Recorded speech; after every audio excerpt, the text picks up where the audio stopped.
Hey guys, so here today with me is Liam McRae from the Natural Lifestyles. He has been one of the people that's had probably one of the biggest impacts on my life over the last 5 years. Um, we met about 5 years ago, and you started to introduce me to some very radical ideas that changed my perception of the whole social matrix and basically veered my life off into a path um, of self growth and really questioning the status quo and asking myself, well, is this all, or can I do, what are the parameters that I can play in here? So a topic that I want to talk to you about today is social freedom, Right. and how that applies to dating and especially polyamory. So let's start at the beginning of how you developed Right. this idea. Well, social freedom is basically the idea that letting your fear of what other people think of you control you is crazy. And it's kind of a really insane way to live your life. And I first got into the idea of social freedom when I realized that I can choose to reframe this physical sensation of awkwardness as a masculine thing, as a powerful moment, as I literally feel like I'm a superhero with bullets bouncing off me, you know?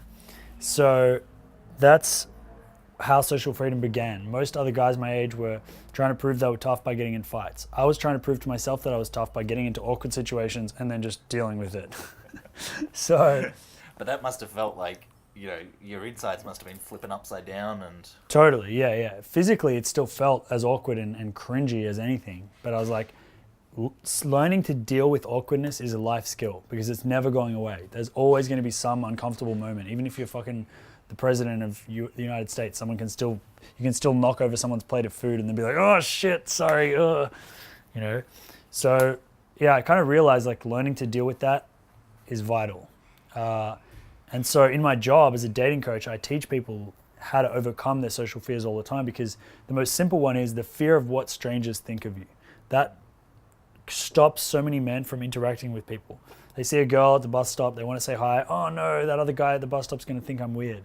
And it's like, you don't even know that fucking guy. You're never going to see him again in your entire life, but you're letting your fear of what you think he might think about what you're about to do influence a whole portal of reality that you're now going to close to yourself. I'm never going to know how it would feel to say hi to that girl or go on a date with her or be in a relationship with her because I'm worried about what that guy thinks of me. Like, it's crazy when you say it like that, right?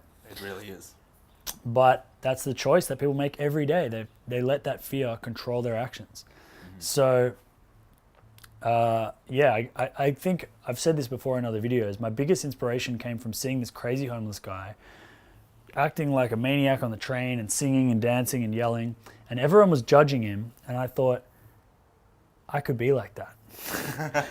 But what I really meant was, what if I lived every day of my life with the freedom that that guy has? How would my life be different? What would I be able to do? How would I be able to express myself? How would I be able to connect with people if I didn't have the filter of like, oh, everyone thinks I'm weird? Mm-hmm. So I started to act on that and go and say hi to people and choose to put myself in uncomfortable situations, like waiting in the bank queue, pulling a chair from the waiting area and sitting while everyone else is standing. And it's subtle, but everyone's like, the tension in the room rises. And then I'd shuffle a bit more forward each time. Then they get to the front desk and do my thing. And then, do you want the chair? They're like, no.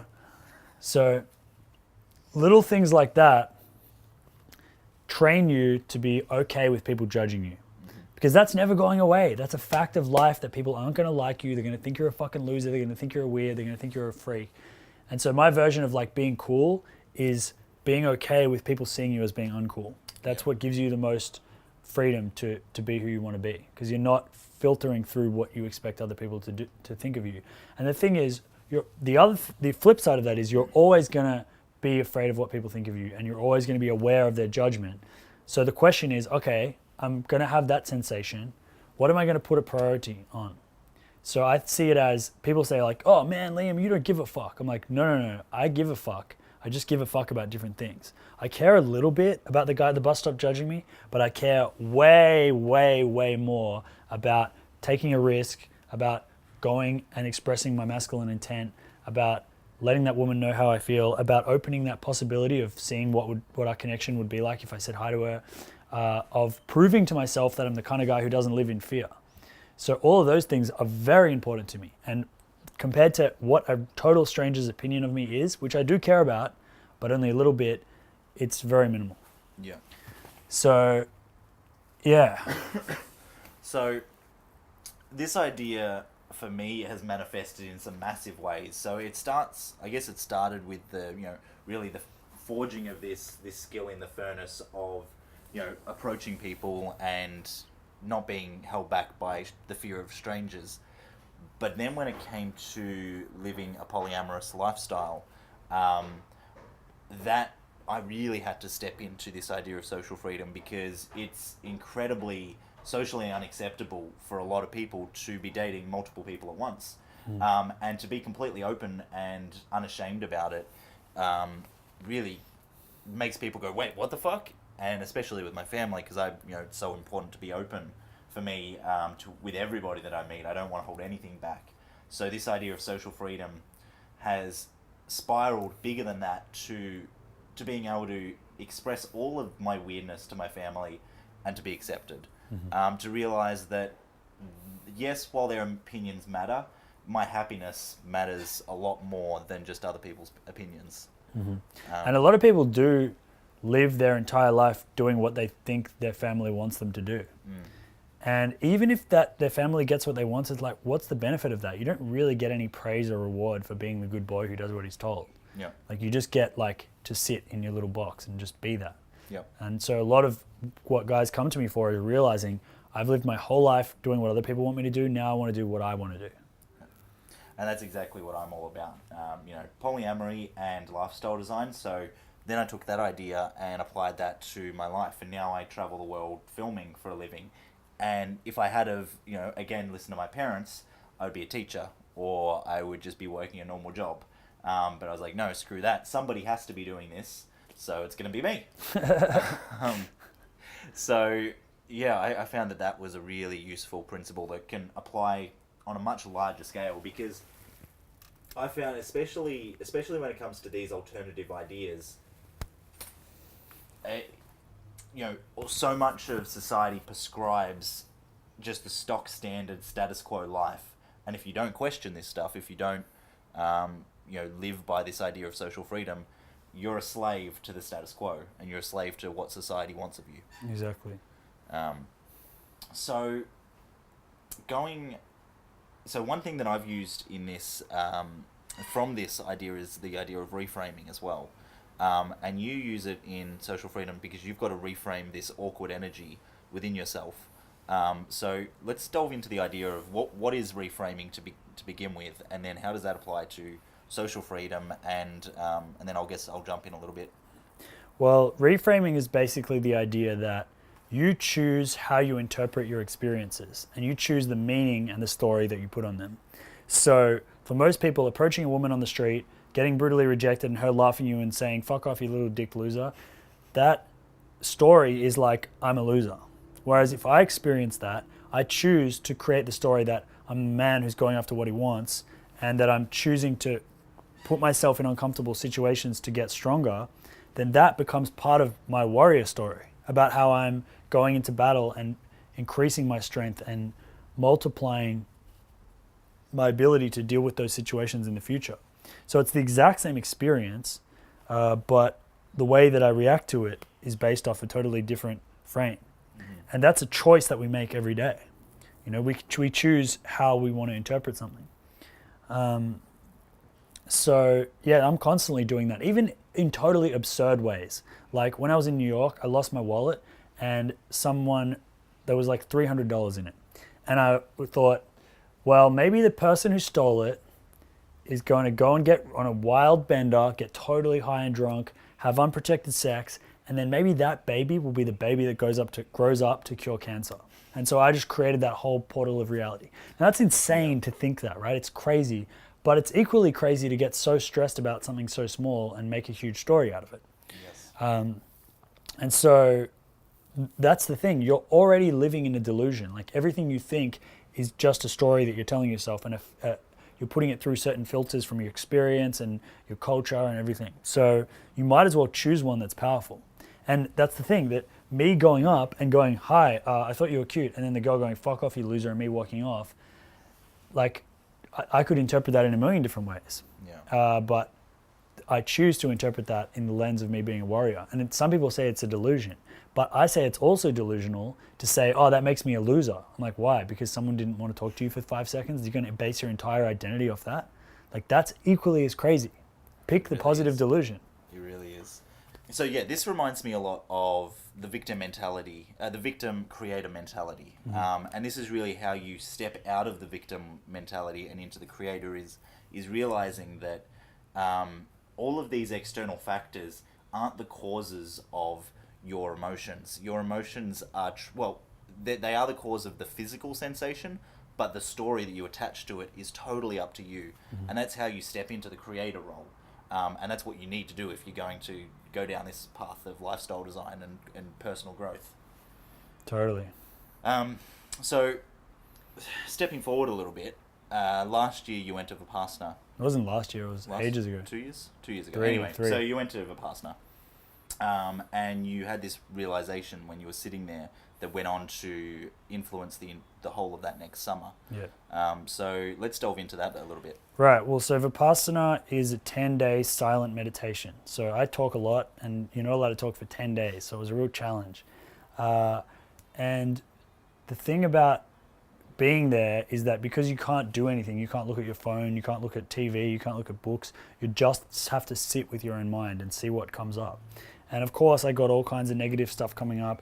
What am I doing here? This is a waste of time. I could have been making money. I could have been going to the gym. I could have been having sex. Like, there's so many things I could be doing right now. But then I realized, wait a minute, if I had 10 days to come and commit to this, what else do I have 10 days for? Like, why can't I give this level of focus for something else that is equally as productive, you know? Like, what if I was to focus on something else this intensely for an entire fucking 10-day block? And then I was like, what if I had a 5-day weekend? And it started to me to think, like, I never actually ended up doing that, but I had this vision that I could work hard for 10 days and then record music for 5 days. And it's like what we were talking about before, all the different perceptions that you have around how you think you're supposed to live. Like, the same with time management and how you choose to live your life and where. Like, people just think, I got to live in this city and live in this job and that's what I got to do. It's like, you could literally go anywhere and do anything. So it started me to think that, like, what other possibilities could I create?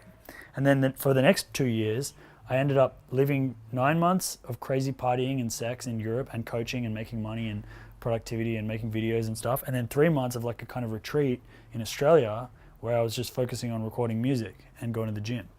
And so that was like it was almost like I took the model of 10 days on, 5 days off, and then put it over an entire year. So your numbers might be totally different, but the point is starting with a good quality question. How do I currently spend my time, and is it the best efficient use of what I want to do? Mm-hmm. And that really brings me exactly to the question that I wanted to go to, which is something that I've learned from Tim Ferriss, is asking better quality questions of yourself and of your life will result in a better quality self and better quality life, better quality answers. Totally. So what are some of the questions that you ask yourself that have really been the turning points, or the ones that really kind of guiding your life and making sure you stay on path?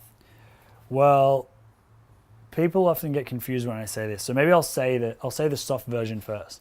Health, wealth, and relationships. They're the 3 areas I focus on. And the way I like to say it is sex, money, and power.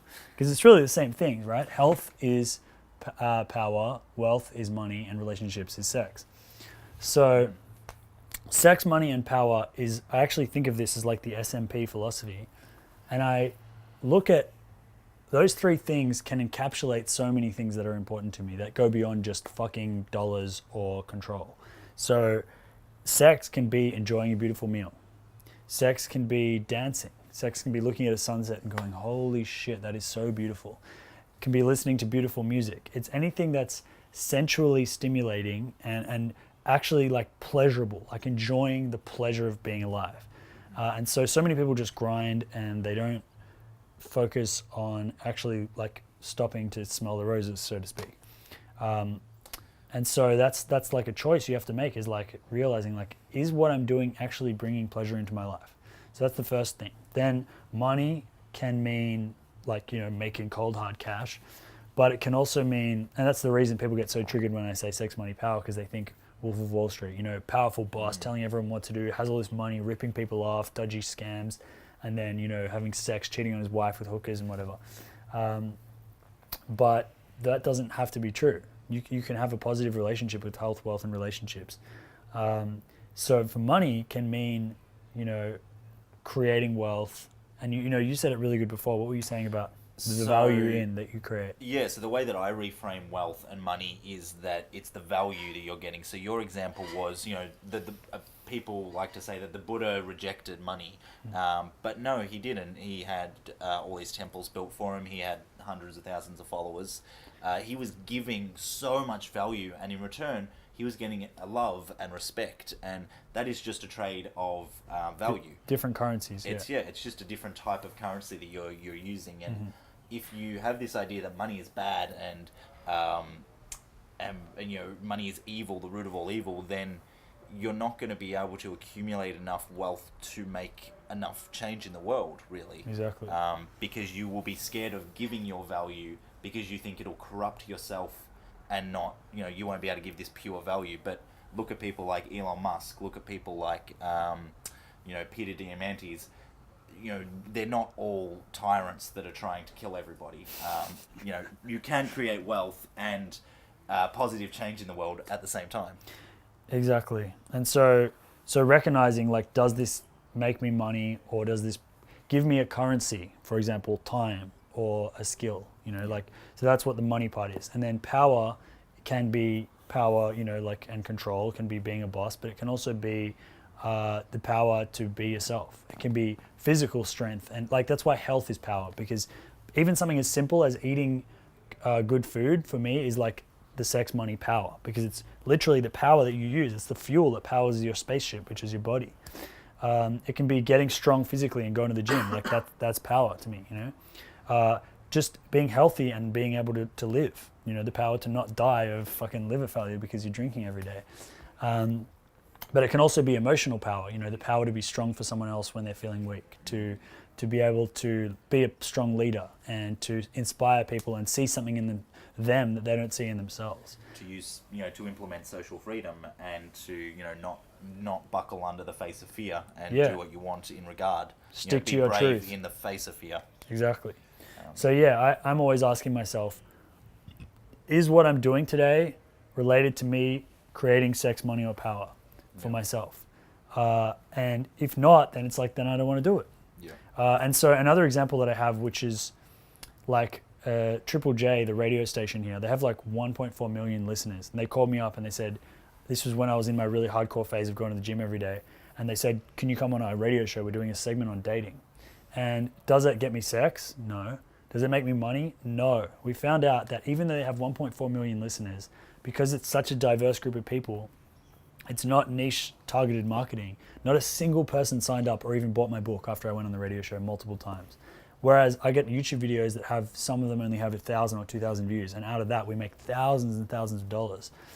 Because it's just a better use of the time. So I'm like, okay, being on the radio doesn't get me sex, it doesn't make me money, and it doesn't really give me power. Like, oh yeah, I'm a notable radio guest, whatever. You were on there once saying that guys should approach women. Like, it's not like I'm building a powerful connection with someone who has the ability to influence a lot of people. I'm just like a fucking monkey that they drag in to like fill a segment on their show. So for me, I ran it through those three things, and I'm like, does it get me sex, money, or power? No.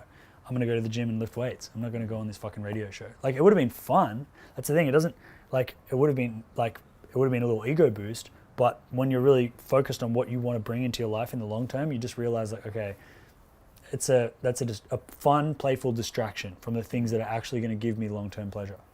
Yeah, and I think on that, asking these better quality questions of yourself, that's how you find out really what your values are.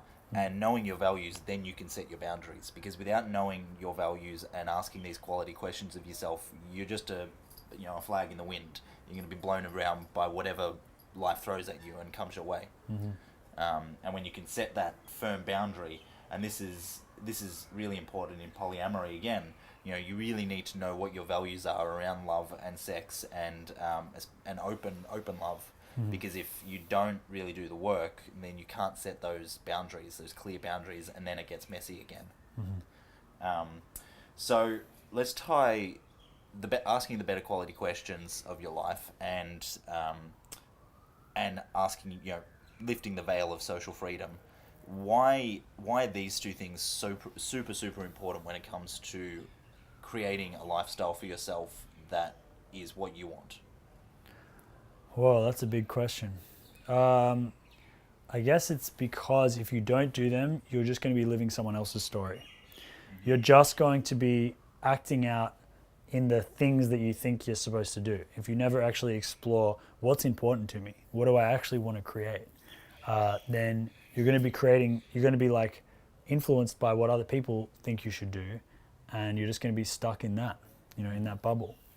So being able to firstly get clear on what you want in life, and then secondly have the confidence to go and do it is a constant ongoing process. And I guess we should bring this back to like, how can they actually apply this at home? Yeah. So yeah, the simple mission that is go out in the street and just do this. Go in the middle of a crowded, busy street and just do this for 1 minute. Sounds really simple, but it's really fucking hard because you'll start to see people will judge you. People will look at you like you're crazy. People wonder, what the fuck is that guy doing? And you will experience all kinds of strange reactions in yourself. Like people are looking at me weird. Oh, they think I'm crazy. Oh, shit. And by doing that, you're exposing yourself to the thing that you fear the most, which is people thinking that you're a weirdo, people thinking you're a loser. And you're strengthening the part of yourself that can deal with that reality. So if you want to start taking action on this, that's the simplest thing. Go out and do that. Just literally do that. But maybe I should give... The thing is, for a lot of people, I know that homework is too much of a jump. That's why we make so much fucking money, because people need us to be guided through that experience.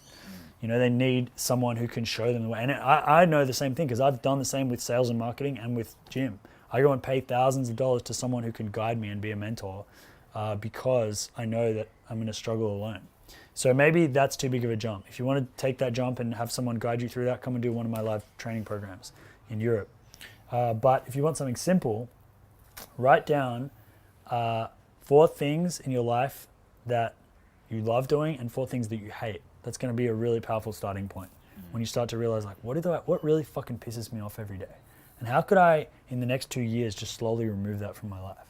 This was a major influence on my life, asking that. And it was really the question of what do I hate in my life that gave me enough of a push to be like, okay, these are the things I need to change. What do you hate? I hate that I'm lazy. I hate that gets in the way of, for some reason, I just take the easy path when I know long term it's really detrimental. Like, it's all these small decisions of, I'll do it later, that end up into, okay, well, I needed to do that 3 weeks ago. And, business suffers when you do it. So that's something that I really realized that was a big problem of mine, and then my awareness was then brought to it, and then I can then slowly chip away and change that. So you hate the feeling of like, I'm not really living my full potential. Yeah, exactly. It's a terrifying thought. I hate the feeling of doing stuff that I could be spending on something better, like shopping, cooking, and cleaning. I fucking hate doing that because I feel so stressed every time I do it. It's not just the actual process, it's all the emotions attached to shopping, cooking, and cleaning that I'm like, I could be writing my book right now, I could be playing guitar right now. Someone else is better than me at this. I'm not even creating something good. It's like I'm creating shit art in my kitchen instead of creating beautiful art in my studio. So I'm like, I should just pay someone else to do this. And I can now. I just go to a cafe every day. I say, give me 2 chicken salads, 1 salmon, and 2 takeaway beef, whatever. And then I'm like, yeah, I'm paying $10, $15 a meal. But it's like, what am I really buying? I'm buying back the time, and I'm buying back all that creative energy that was previously wasted on trying to cook this shit dish. So I guess the takeaway here is figure out what your values are so that you can move towards your values and away from the ones that you don't. You need the towards values and away values. and you want to move away from those and towards these ones. And then I think also, apply this idea of social freedom and figure out, well, what is it that you fear that stops you doing these things that you want to move towards? And ask yourself, well, is this the thing that I so fear? This is a very Stoic philosophy. Seneca talks about this all the time. Do that which you fear and practice what you fear. So when that does actually, if it ever does eventuate, it's not that bad. And you've practiced it, and you realize that it actually probably holds no power over you. Well, what happens when I go up and talk to that person on the street? Right? You might get rejected and walk away. Well, you're in the exact same position you were 10 minutes ago, and now you just continue on with your day, and you just know that person wasn't the love of your life. Cool. Let's go find the next one. Boom. All right. Well, it's been good talking with you. Yeah, thank you so much. And we'll bring you some more amazing conversations like this in the future. Peace out, guys. Yeah.